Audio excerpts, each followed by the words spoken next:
Hey, what is up guys? It is Phantom here and welcome back to a brand new video everyone. So in this video, I'm going to be taking liberty to rank all of the final dungeons of every single world in Wizard101. Now honestly, a final dungeon itself, in my opinion, is kind of what rounds off a world pretty well and honestly should do a good job of setting up the next world. I feel like that's very important for a final dungeon to do. So honestly, that's kind of what I'm going to be ranking them based off of, I guess, as well as like theme, aesthetic, all that stuff, storyline, I suppose, like all that random stuff I think makes a good dungeon. But of course, the final ones are very, very important as they do have the responsibility of rounding off the world in like a neat, satisfying way. So with that being said, everyone, let us get into the first dungeon on the list. By the way, this is a worst to best list, so let us get into the worst final dungeon in Wizard101. As for the worst final dungeon in the game, I'm gonna have to give it to Wizard City, and that is mainly because it is not really a final dungeon, okay? There's not really a final, like, big finale, big finish to Wizard City, and honestly, rightfully so. It's a fairly small world, but it is one of my favorites, and that's why I hate to put it here. So, Storm Drain Tower is, I would say, kind of the final dungeon. I mean, the final boss of Wizard City lies inside of it, and it does have a sigil, so it is technically a final dungeon, but the reason why it comes in last place is, let's be honest, guys, it's just a tower. You just go in there, it's one room, there's a final boss, that's literally it. There's no, like, there's not that much of a storyline. I mean, I think you go, and you have to go defeat him to, like, recover some stolen books or something like that. And then you, like, find a journal and a key and blah, blah, blah. You get to find the death school. You know, it's pretty cool, but it doesn't really compare when I compare it to all of the other final dungeons in the game. There's just not really much here. There's just not really much here at all, and that's why I have to put Wizard City's final dungeon of Storm Drain Tower in last place. And yeah, you know, you could kind of argue that Sunken City is sort of like the final challenge, you know, in Wizard City, but that's not part of the main storyline, and it's just not technically the final dungeon because you really don't have to do it. But this is mandatory. It's a sigil. It has the final boss inside, but it's still just not that great. It's very, very nostalgic, don't get me wrong, but overall, when compared to the other final dungeons, it just has to come in last place. So, Wisteria itself suffers from many of the same problems that Wizard City's final dungeon suffers from, and that is that it's not a final dungeon. It's not a final dungeon. It's literally just a room that you walk into, or in this case, it's a hall that you walk through, and it's just really basically one room with the final boss inside. I mean, in this case, it's Randolph Spellshine. As for Wizard City, it was Lord Nightshade, but it's literally just a room you walk into, you defeat the final boss, and then you walk out, okay? And that's literally it. The only reason, I will say, the only reason why this comes ahead of Wizard City is because the area itself that the final battle takes place in is really, really aesthetically pleasing. I mean, this area just cinematically looks beautiful, and it's just a lot better looking than Storm Drain Tower, which is just dark, murky, and overall really, really depressing. So I had to put this one a little bit ahead solely because of its looks, honestly, and it's just an overall more cool final dungeon. But once again, it's not really a dungeon, but I kind of have to count it as a final dungeon because a final dungeon, to me at least, the definition would have to be, at the very least, it'd have to have the final boss inside. It'd have to have the final boss of a world inside, and this one does right here. It's not like the final boss is anything special or too difficult or anything. Purely just the dungeon itself isn't really a dungeon, so I had to really rank it low on this list, but it is a little bit better than Storm Drain Tower because of its looks. But when I compared it to all the other final dungeons that were actually dungeons, this one fell really short. So I'm gonna have to put this at the second worst spot. Once again, Mushu's final dungeon of the Throne Room, aka like the Big Jade Palace in the Jade Palace, just doesn't do it for me. And the reason why is because it suffers from a lot of the same problems that Wizard City and Wisteria do, okay? Literally, this is just a palace that you go into. Alright, here, I'll show you guys in a second. This is literally just a palace you go into. I mean, granted, it looks absolutely amazing. It's like one of my favorite areas in Mushu, of course. But literally, all you do is, here, I'll summon the final boss right now. The Jade Oni. There you go. So there's the Jade Oni for everyone right there, and that's the final boss. But he doesn't. I mean, you don't actually like go into the obelisk and summon him as part of the main quest. It actually like he like comes out of the Emperor. It's a really weird thing that happens. But there it is, the final boss. It's literally just a room you walk into. But it's a little bit, I don't know why, but it's a little bit better than Wizard City and Wisteria for me. I mean, Wizard City was just a tower. Wisteria was just a tournament hall. And I mean, this is a fucking palace, alright? And it's a dope-ass palace, alright? I will give it that. Emperor Yoshito, you have good taste, okay? But once again, it's just a big room that has the final boss in it and nothing else. I mean, of course, you got the Emperor in here as well, so, you know, I guess the Emperor is an NPC that tags along with us, but all you got is the Jade Oni. You got nothing else. You got no other battles. There's no other puzzles. There's no, like, side quests within the dungeon. There's really nothing interesting, or nothing that interesting about this place, except, I mean, it does look pretty awesome, but Jade Oni, I'm sorry, Jade Palace, Emperor's Throne Room, you just don't do it for me as the final dungeon. Once again, you suffer from just the same thing that a lot of these final dungeons suffer from. I mean, obviously, I know some of you might be asking, like, oh, well, Phantom, why don't you just count, like, the Tree of Life as, like, the final dungeon of Mushu, or, like, count, I guess, Lord Bramble's tower as, like, the final dungeon of Wisteria? And honestly, I could do that, but I wouldn't feel right doing that, because for me, like I said before, the definition of a final dungeon is it just has the final boss in it. I mean, that's a staple for any final dungeon. So, sorry, Jade Palace, I'm gonna have to put you here for now. Sorry, you suffer from a lot of the same problems. I'm sorry, Emperor. Coming up next on the list is going to be the Citadel, aka the Raven Fortress. So this is the final dungeon of Grizzleheim, and you know what? It's not bad. It's not bad, and yes, it follows a similar protocol to the other dungeons where it's not like a big dungeon or anything, but I mean, honestly, the design looks absolutely amazing, even if the textures might not be the best nowadays. I honestly think the dungeon has a really cool design, and it has actually a fairly interesting final battle where you defeat, I'm pretty sure, all 4 members of the Coven, I think, or maybe there's 3. Hold on, I actually want to check real quick to see how many Coven there actually are. There might actually be 3, now that I think about it. Is there? Wait, no, there's 4. Yeah, there's 4. Okay, so you actually have to defeat 4 bosses in this dungeon, which just makes the final fight, I mean, 10 times more interesting, and that's why I had to put it higher on the list here. The little design of, like, their, oh man, honestly, this place, it's just a really cool place. Like, you could just see, I mean, all the Grizzleheim architecture, honestly, some of my favorite in the game, all the Nordic stuff. You can see their little birdhouses up there, like, as part of the mountain. I think it just looks absolutely awesome. The aesthetic, I love the aesthetic. I think the aesthetic's super cool. I think the final battle is fairly interesting. The only thing that holds it back for me, and why it's a bit lower on this list, is because it's only one fight, right? It's only one fight. I mean, let's say, you know, there were like multiple halls, you know, multiple Nordic halls that you had to go through to eventually get to this final area right here, and then, you know, along the way, maybe you could fight some, like, other Ravens, maybe you could fight some Grendels, something like that to make it a little bit more full, you know? So it's just not full enough for me. But the final battle is fairly interesting. I really like the design of the dungeon, and the storyline surrounding it is honestly pretty good. So I've got to put it here on the list. More towards the middle, I guess, but a little bit on the lower side as well. I'm sorry, Ravenscar, I love ya, but you're just not really that up to code when it comes to final dungeons. I'm sorry, but I don't know, man. I feel bad ranking this area so low because it's actually one of my favorites. But when I took a look at all the final dungeons, once again, I mean, it just ended up here, so yeah. Alright, next up is going to be the Temple of Storms, located in the Tomb of Storms, the final dungeon of Crocotopia, and I gotta say, I'm pretty impressed with Croc. Honestly, for being the second world, this final dungeon is not bad at all. It boasts a couple battles, a few puzzles, all leading up to the final boss of Crocopatra. So I almost said Cleopatra, which is the real-life person Crocopatra is based off of. I'm sure most of you knew that already, though. But the Temple of Storms comes up next on the list, and literally the only reason why I had to put this here, it's not like it's aesthetically pleasing or anything. I mean, Croc's not the most aesthetically pleasing place, but it really has everything that a final dungeon should have. It has multiple battles, right?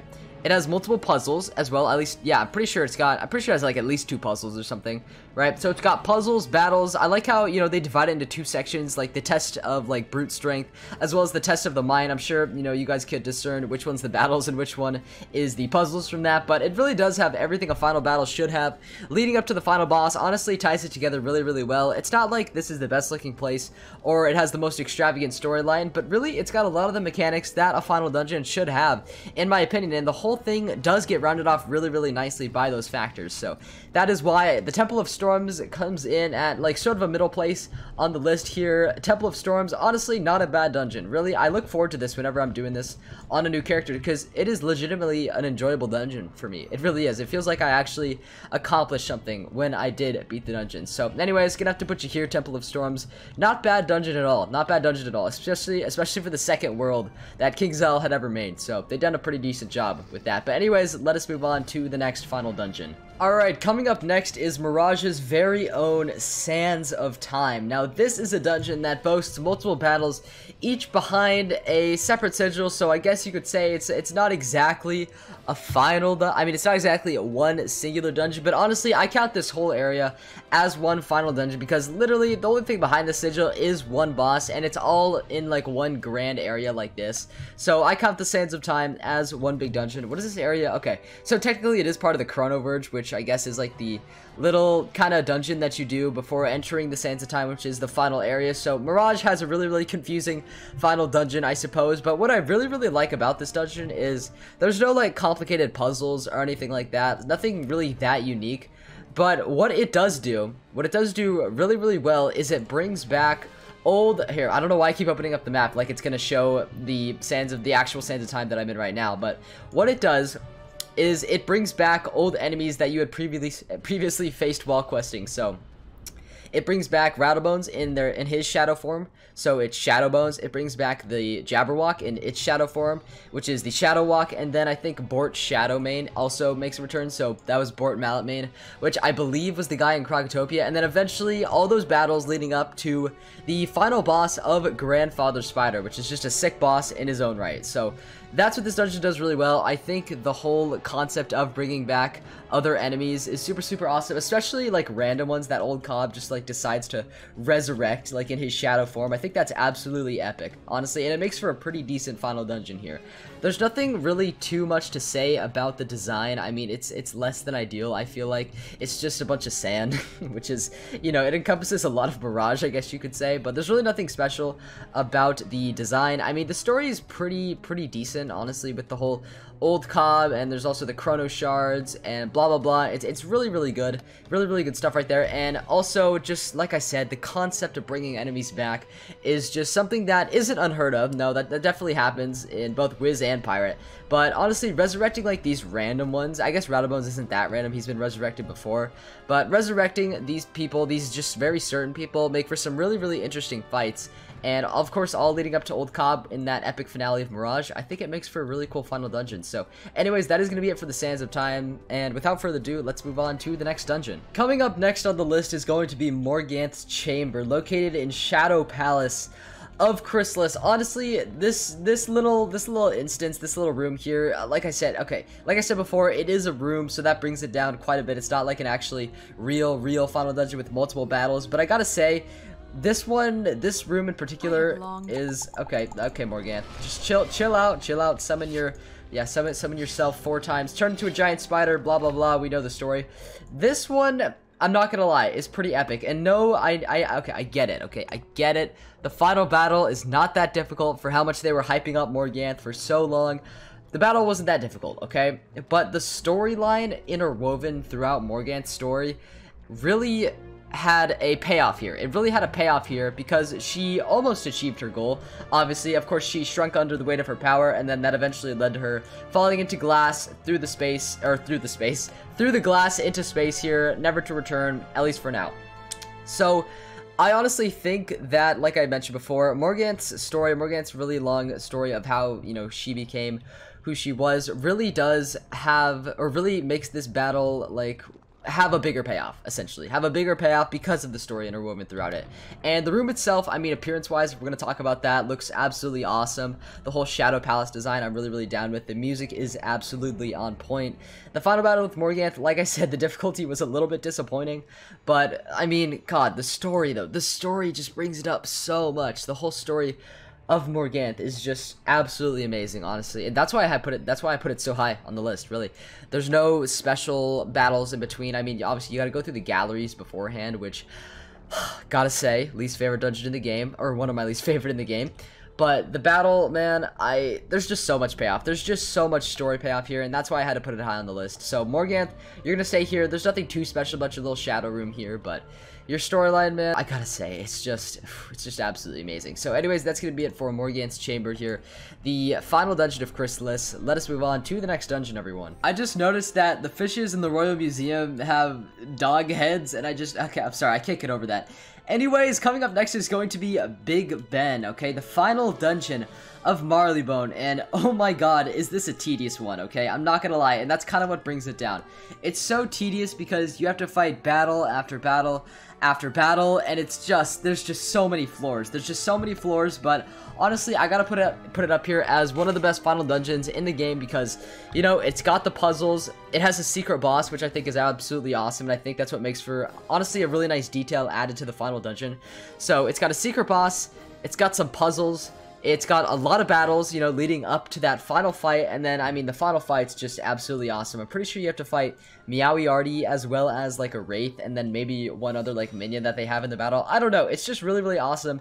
Big Ben has always been one of my personal favorites in the game. I'm not really sure, I guess I just have a lot of memories playing through it, I guess. Just a lot of nostalgia playing through it on, like, my lower level wizards, so Big Ben, I mean, you're just a really awesome dungeon. Similar to the Krakatopia final dungeon, I mean, you have it all, okay? You got a lot of battles in between, you know, the final boss and, you know, the starting point.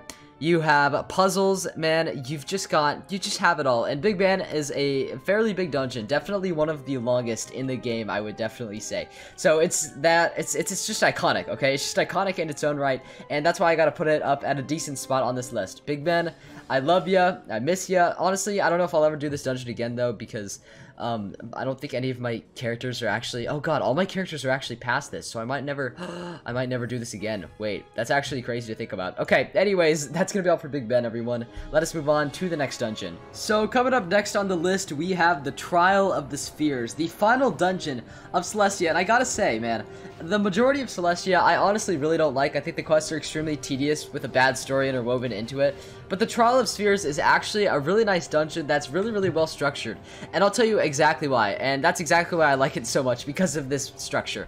So basically what happens is you have to figure out a certain puzzle in each of the main 3 areas in Celestia. So there's a star area, which I believe is the first one, then there's the moon area, and then there is the sun area, which is the last one. So for the star area, you gotta do a couple puzzles, and then eventually you get access to the star boss, and then once you defeat the star boss, you gotta go to the moon area, and then solve all the moon puzzles, and then you get to defeat the moon boss, go to the sun area, you guessed it, figure out the sun puzzles, and then defeat the sun boss, which is the final boss of Celestia. I believe her name is, like, actually, I have it right here. Yeah, that's her name. That's the, yeah, that's her name. Anyways, I don't really know how to pronounce it, so I just thought I'd show that off to you, because I actually am able to. So, anyways, the Trial of Spheres, though, it comes here because it is really well structured. I think the battles are appropriately difficult. I think the puzzles are actually, like, kind of difficult. Celestia is seriously, I'm gonna say this, the only world with actual puzzles that, like, make me think for a second, you know? And don't just have a book telling me how to do the puzzle. Krakatopia, but I digress, right? I digress. So, anyways, the whole thing, super well structured. I love how the battles are laid out. The whole design of the dungeon's actually really, really nice. You know, maybe they were just saving up their budget, like, because, I mean, they made most of the whole of Celestia look like shit. Maybe they were saving up their entire budget for the Trial of Spheres. And honestly, I wouldn't doubt that, because it's actually a pretty good dungeon. It's actually a pretty good dungeon. Celestia, you're coming in here, yeah, honestly, man, this is such a weird, like, I just realized the teleporter, like, it's so strange, like, the Celestian Sanctorium, okay, whatever. Anyways, the Trial of Spheres goes in this spot on the list. Anyways, let us move on to the next dungeon. Coming up next, we have the Keep of the Ganolan in Avalon, the final dungeon, aka Avalon Castle, whatever you want to call it, but I guess it's called the Keep of the Ganolan.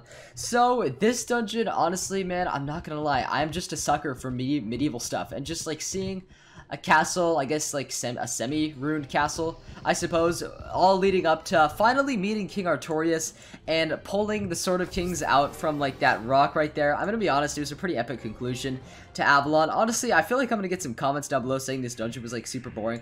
I honestly disagree with that, and I don't know why a lot of people seem to think, like, Avalon itself was a really boring world as a whole, but man, I loved this dungeon. Like, this dungeon was really, really cool. The design, I mean... An intruder hello. will drag your carcass before the Pendragon and okay. you up. Alright. But yeah, as you can see, man, the whole design, I mean, the Sword of Kings, like, it's just epic, I mean, in its own right, but... Oh my god, the Keep of the Ganolan. So, like I mentioned before, design is on point. I think the theme, the medieval theme, is just really, really there. Can I, like... Okay, I can't withdraw the Sword of Kings again. That's fine. Oh, I got pulled. Alright, whatever. This is awkward. Alright, but anyways, the storyline of how, you know, you eventually come to meet King Artorias and, like, free him from the Horned Crown, which turned him into the Pendragon in the first place. I think that's a really epic conclusion to Avalon. Don't mind me, I'm just gonna defeat these guys real quick. But overall, really, really cool dungeon. It's honestly a really, really satisfying conclusion to Avalon, I gotta say. They did a really, really good job making this actually satisfying. Alright, let me just obliterate these fellas here. Sorry, guys. Yeah, you gotta go. I'm really sorry about that. Yeah. Anyways, you were the guys that pulled me in the first place. But that's all. That's pretty much gonna be it for the Keep of the Ganolan here. Just a really, really satisfying conclusion with Avalon, with a decent storyline and a really, really good design. So, yeah, that's gonna be it for this place. Let us move on to the next final dungeon. Coming up next on the list is going to be the final dungeon of Xibalba, the final dungeon of Azteca. And honestly, Azteca, man, you are my least favorite world by far. Your quests are not enjoyable, and your storyline is not good enough to make up for it. But Xibalba is actually a really, really cool dungeon, and literally the concept of just fighting on a fucking meteor is just epic to me, I feel like. And just that conclusion, like where we actually have to confront Wisteria for, I believe, the second time in our wizarding questline, so that's pretty cool as well. We get to see Wisteria first in his undying form, which is really, really cool, and then he gets hurtled off into space at the end on top of a giant space rock, which is just absolutely epic in its own right. So yeah, Azteca, just a really, really epic dungeon. Sorry, not Azteca, Xibalba, just an absolutely epic dungeon. The difficulty, I'm not gonna lie, they did really well with it. It's actually really, really on point. The storyline, it's less than ideal for me, at least. I never found it that interesting, but like I said, just the dungeon itself is really, really unique. It's really, really epic. Like, you're just fighting on a meteor. The theme is really, really cool and everything, and the fact that you actually lose at the end makes for a decent plotline, a very decent plotline that doesn't make up for the whole Azteca, okay? I will say it's a decent plotline, but it doesn't make up for the whole of the world. So, Xibalba, I'm gonna have to put you here for now. A really, really unique dungeon. I mean, most of the time, you're literally just walking into, like, a giant building or something, but this time, you are getting shot from a celestial archer's bow and arrow up to a meteor, which is no longer there, because, I mean, we lose, and it turns into a black hole, and meteors rain down from the sky. But yeah, that's gonna be all for Xibalba, everyone. Let us move on to the next dungeon. Coming up next, we have Horizon Hold, the final dungeon of Polaris. Oh man, this is one cool dungeon, I'm not gonna lie. And yes, it's only one battle. There's not like too much that really happens inside of it. But Jesus Christ, Rasputin, just one of the most badass characters in the game, summons a fucking titan, just a giant rock titan that fucking smashes the dome around the Sky Anchor. And that's just the first cutscene. I'm not even talking about the difficulty of the battle, which I think is pretty well balanced. Honestly, it might have been a little bit too hard a few years ago, but then again, a lot of players like the challenge, and I didn't really mind it too much myself, but overall, I think this is a really, really fitting final dungeon. And then, of course, old Cobb appears at the end, just to, like, tell his son, you know, you did okay. You did okay, son, but man, this, I mean, the Sky Anchor, like, it's just epic. I feel like, I mean, the whole, like, Aurora Borealis just around the entire thing, just surrounded the Sky Anchor, and it's just so cool. I honestly want to go in there because I just want to see how just epic this is. Like, we've never, actually, I guess we've had cutscenes before this, I suppose. Yeah, we have. But I honestly think it is a really nice conclusion to Polaris. I mean, the short but sweet world, like, considering how old this place can I just, like, nope. Alright, like, it's just epic, okay? Like, this whole area is just awesome in its own right. Can I just, like, hold on, when, alright, here we go, yes, yeah, look at that guy. Oh, I love that so much. And then he's just there. He's just there, and then there's Rasputin, and then obviously he reveals himself as the Rat, one of old Cobb's sons. Just an epic dungeon, and yes, it is in only one area, but I mean, they did really well with this. Like, they did extremely well with this. So, anyways, this is just one of my favorite final dungeons overall. I just had to put Polaris here. I don't know, something about this is just really, really iconic to me, and I really, really like it a lot. The storyline behind Polaris, honestly, is really, really nice. This whole area is super aesthetically pleasing, and that's why I gotta put it higher up on the list here. Sky Anchor, man, Horizon Hold, just an epic place overall. Anyways, without further ado, let us move on to the next spot on the list. Next up, we have Mirror Lake, the final dungeon of Zafaria. Oh my gosh, I mean, god, this is like another Azteca Celestia case where the actual world is definitely not one of my favorites, but the final dungeon, they just did an extremely good job with it. I'm not gonna lie. I'm actually gonna go to Can I go to like a less crowded realm maybe? Maybe there's no one in Ghoul. Huh, okay. Let's just go there real quick. Sorry, no one can be in the video. Absolutely no one. Anyways, we have Mirror Lake here. Coming in at, this might be actually like the third to last ranking on the list if I'm guessing here. But Mirror Lake, oh my god. This dungeon is epic. This dungeon is super, super epic. I think it's structured really, really well. You got a battle at the start. You got another battle after that, which is arguably the most difficult battle in Zafaria. Then you got another battle, and then you have another battle after that. And what I like about it is they're all boss battles, I'm pretty sure. I'm pretty sure they're all the boss battles. You got, like, Tsitsi, you know, he's the first boss. Then you got the Spectral Guardians, which is just an epic fight all around. Then you defeat some Goliaths, and then you defeat Morgant's, like, little spider minions. So, honestly, really, really cool dungeon. It's just really, really well designed. There's something about Mirror Lake that's honestly really, really cool. And actually, you know, I'm not going to go in the dungeon for now because to show you, like, the main part of it, like, the main good-looking part, I'd actually have to do the first boss, and I'm too lazy to do that right now. But honestly, for Zafaria, how bad of a world it is, the dungeon is just not proportionate to that whatsoever. It's just not proportionate to that at all. And I don't know, man. It's just a really, really great dungeon. We get to confront Morganth as well, which is always a good time, right? And she, you know, begins her, like, I think this is where, like, she begins her ritual, I think. And it's just a lot of cool boss fights. Just, it's overall a really, really fun time in that dungeon. Plus, the dungeon drops some really, really cool insignia gear, as well as, you know, some other stuff, some other cool stuff. So, anyways, that is going to be all for Mirror Lake, and let us move on to the next final dungeon, everyone. Coming up next, everyone, is going to be the Winter Tusk. Sorry, I almost said Grizzleheim there. It is going to be the Winter Tusk finale of Nastron.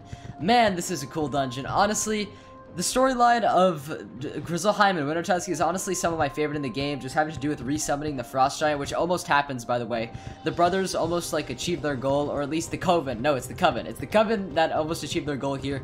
I don't know why we actually fight the brothers in the final fight, even though it's a really, really epic final fight. Do they get, like, manipulated or something by the Coven, or maybe the Coven's, like, taking control of them? I'm not exactly sure, but the final fight is epic. The entire dungeon is structured really well with numerous boss battles and minion battles, as well as, I'm not sure if there's a puzzle. I'm honestly not sure, but there could be a puzzle.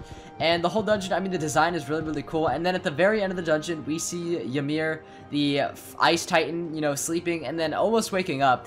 It's just awesome. It's just awesome. And it's a really, really fitting conclusion, I believe, to Grizzleheim and Winter Tusk, I guess, as a whole, because I suppose it's part of the same, like, world, I guess. I guess it's all technically Grizzleheim. Anyways, but yeah, Winter Tusk's conclusion is just one of my favorites in the game. I mean, anytime, like, we summon a giant titan to, like, or at least anyone summons, like, a giant titan that we have to, like, somehow beat, or, like, beat the people controlling the titan. Honestly, one of my favorite plot lines, even if it is overused a little bit. It's just a really, really fitting conclusion to Grizzleheim, and I like it a lot. I really, really like it a lot. So, anyways, that is going to be all for Nastron, everyone. Just a really, really well-structured and well-put-together dungeon with some pretty fun battles inside. So, anyways, without further ado, let us move on to... God, what are we on? I believe now the second to last, or second to best dungeon in the game. Anyways, let's go there. Coming up next, we have the Great Spire. And oh my god, it almost made #1 on the list. Seriously, this dungeon is seriously awesome. Like, when I think of final dungeon, I think of this. Like, for one thing, this place is gigantic. There's a ton of interesting mob fights. There's a ton of, like, unique quests that you have to do.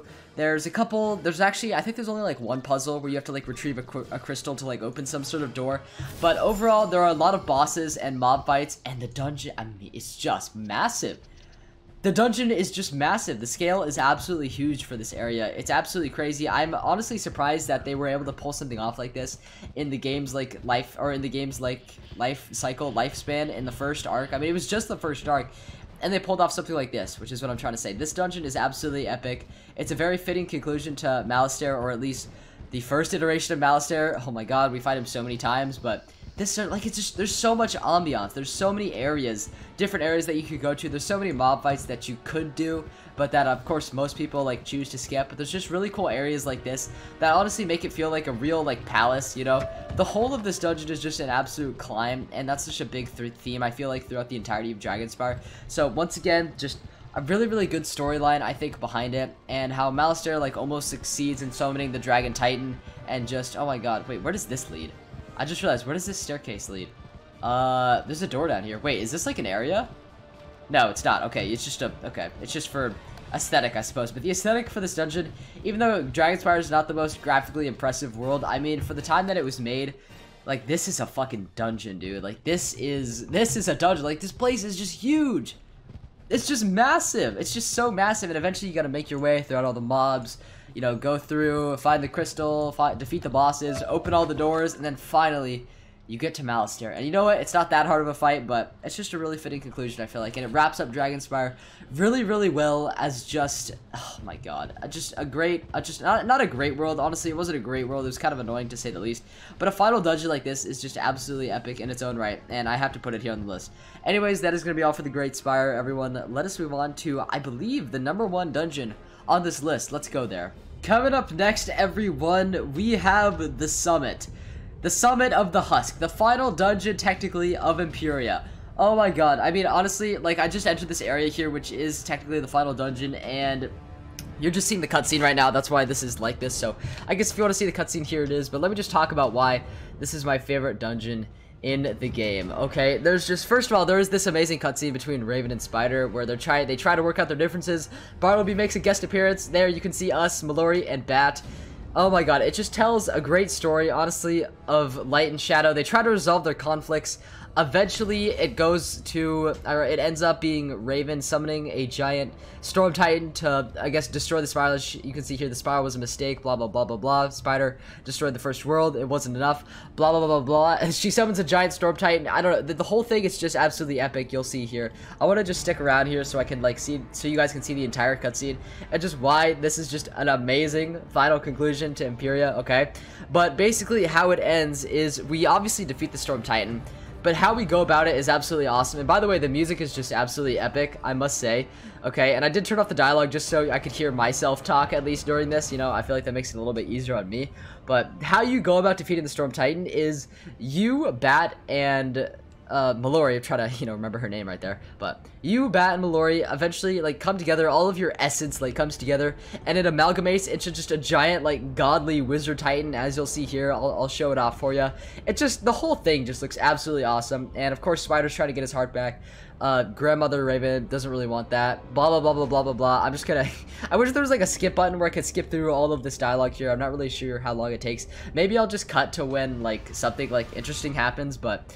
Anyways, blah, blah, blah, he's like, evil will, you know, blah, blah, blah, blah. They argue for a bit. It's just a lot of dialogue, okay? I'm gonna be honest, this part is a little bit annoying, but eventually, they resolve their differences in the end after we stop the Storm Titan from, you know, destroying the spiral, blah, blah, blah. I mean, he tries to, you know, we've both been selfish, but it makes it making me feel again, being by my heart, and then eventually they fall in love, and they, blah, blah, blah, you know, become part of the Husk once and for all. But then, and as you can see, you'll see, yeah, just hold on for a sec, the Storm Titan, I'm trying to just explain this as it happens, but with no dialogue, I'm not gonna lie, it's a little bit weird, but yeah, there's the Titan right there.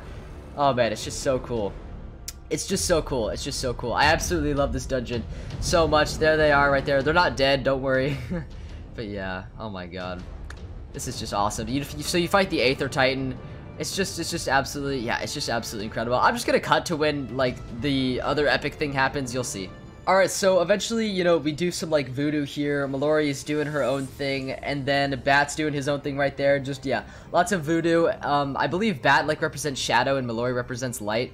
And then, blah, blah, blah, paradox essence. Yeah, so, like, we're the divine paradox, I suppose, and blah, blah, blah. We get a badge for it later, and then, sorry, I know this is just a lot for, you know, the final dungeon and everything, but look, we turn it to just a giant wizard god, okay? We turn it to a giant wizard god. I mean, we can, like, literally move freely like this. It's just absolutely awesome. The final fight's not too hard in of itself, but it's just an absolutely epic conclusion to Imperia, and that is why I think it deserves #1 on the list. I mean, the whole area is just epic anyway. But anyways, that is going to be all from me, everyone. No, I'm not going to defeat the Aether Titan here. That would take some time. But anyways, that is going to be all from me. Make sure to leave a like if you did enjoy this pretty long video, I think. Maybe subscribe if you're looking forward to more content in the future, and you know, you want to stay up to date with whatever I post. And then once again, a big shout out to all the members of the channel. I'm gonna start doing this because I actually recently did start memberships on my channel, so if you want to purchase a membership, then just click the join button next to the subscribe button. Don't worry, I won't say that every video, but I did just want to give a quick little shout out to all the members of the channel here. And yeah, that's gonna be all from me, everyone. I will see you guys in the next video or stream, whenever that may be. Hopefully you guys did enjoy the rest of your day, everyone. Take care and peace out.